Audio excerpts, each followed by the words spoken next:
And I ask now Kenny MacAskill to move the motion.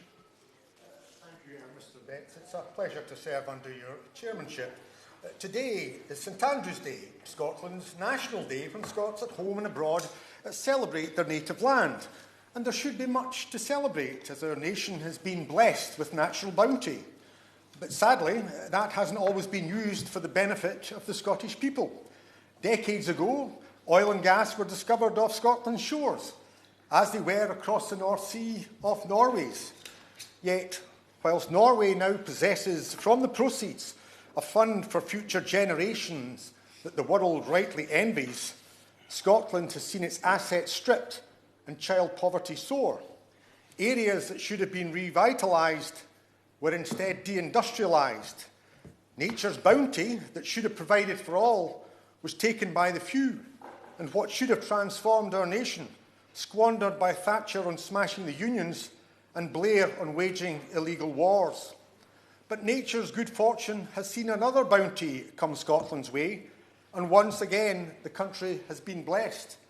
For long, our geography was an impediment, seeing us distant from markets, facing additional costs, and where our climate was a bind or even a danger, as last weekend's winds displayed.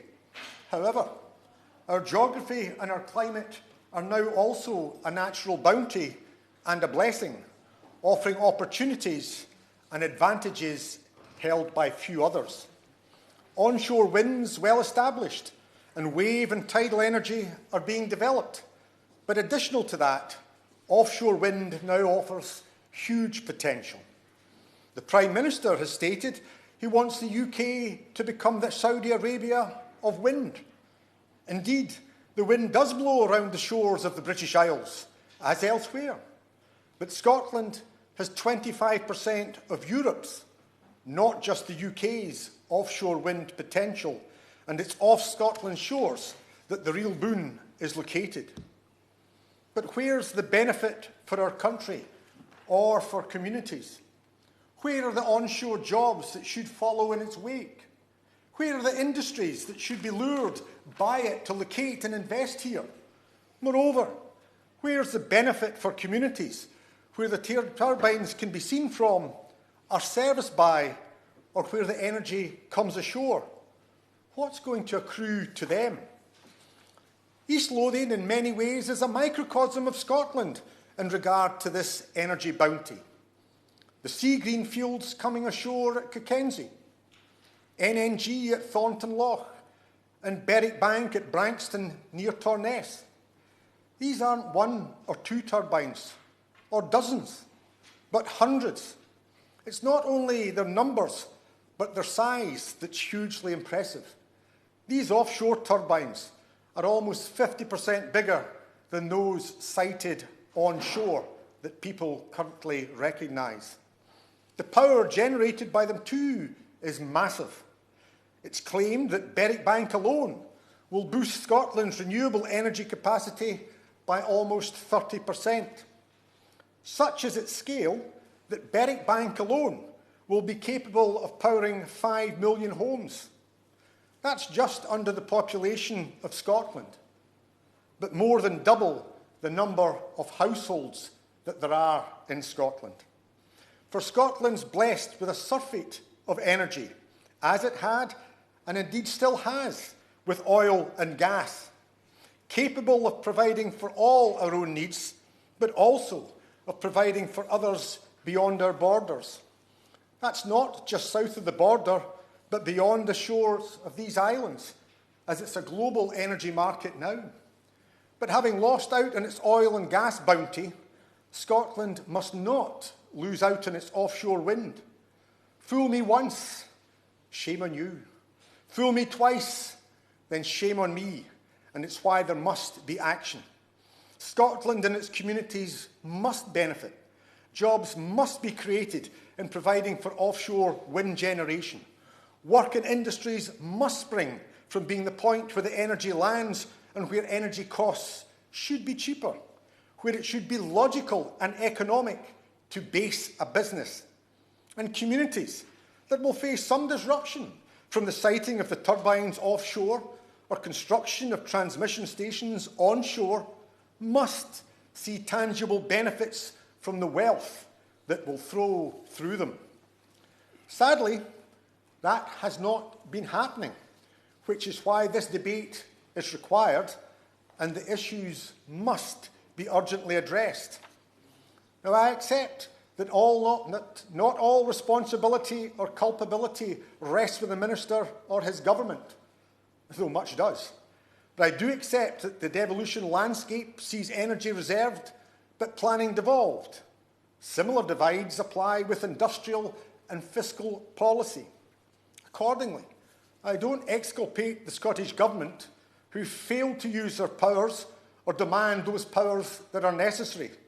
Their failure to deliver manufacturing jobs at Bifab or Arnish is shameful.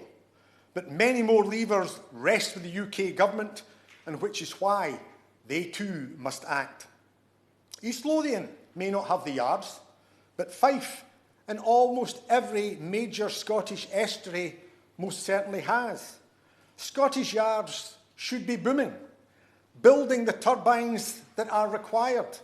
Some were shipyards, others came along through oil and gas installations, but all exist and others could be established. The skilled workforce is there, and the skilled workforce is crying out for this work and these jobs. The orders should be going there, although I accept that such is the number required that not all could be constructed here. But as it is, only a few are being built in Scotland, and most will be built south of the border in England or abroad. That's simply not acceptable. The UK Government's funding offshore wind manufacturing in Teesside and Humber. Around 1,000 people are employed at Siemens in Hull and 750 at GE and Teesside, with even more employed in indirect jobs. They are providing for the Dogger Bank wind farm and other developments off the northeast England coast. Good on them, I say, but where's the money for our yards? And where are the jobs for the wind farms off our coasts? Levelling up seems to stop at the border. Moreover, as the energy comes ashore, how will Scotland benefit? At the moment, there's cabling work going on at Branxton and in East Lothian. A cable is being constructed to take the energy directly from East Lothian to Redcar in the northeast of England. A similar cable south is planned for energy coming ashore further north in Scotland from offshore wind farms located further north in the North Sea. It's one thing sharing a bounty with others.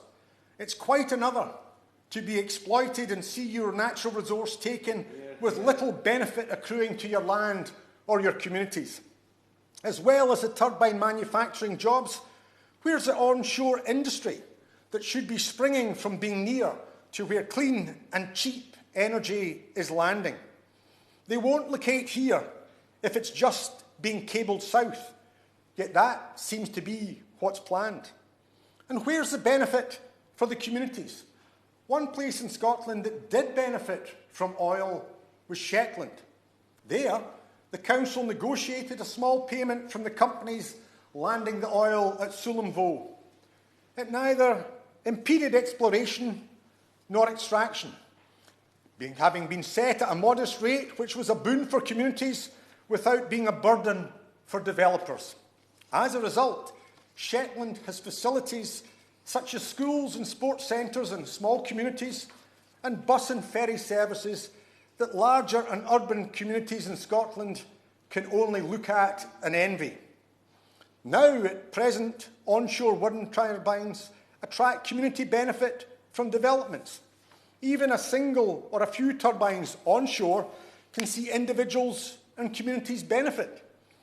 But as it was no doubt never imagined that turbines would be sited offshore, no such system exists for offshore ones. Why not? Surely communities are as entitled to benefit from those off their shores as located on their land. Now, I know that communities both sides of the border have entered into arrangements with developers, but two aspects remain, and must be addressed. Firstly, applying, whether they're sited onshore or offshore, requiring payment to be made to communities should be statutory, not made through guidance or simply being voluntary or discretionary upon the operator. Secondly, the rate to be paid should also be set nationally, and it should be paid to the local council or community. It should be for them to decide where and what they wish to spend their money on, and not be handouts from a developer or subject to their whim or fancy. Shetland shows that it can be done, and the benefit for Shetland's communities show why it must be done. So in summary, I'm seeking to ensure that Scotland benefits from the renewables revolution off its shores, as it failed to do with the discovery of oil and gas. The North Sea bounty must come to Scotland this time. Firstly, I ask the Minister what steps he'll take to ensure that funds are there to develop turbine manufacturing in Scotland, and that contracts for fields off Scotland's shores go to local yards, as is happening in North East England. Secondly, what he'll do to ensure that Scotland benefits from job creation, where the energy comes ashore, and not simply see the energy cable south and the benefit enjoyed elsewhere.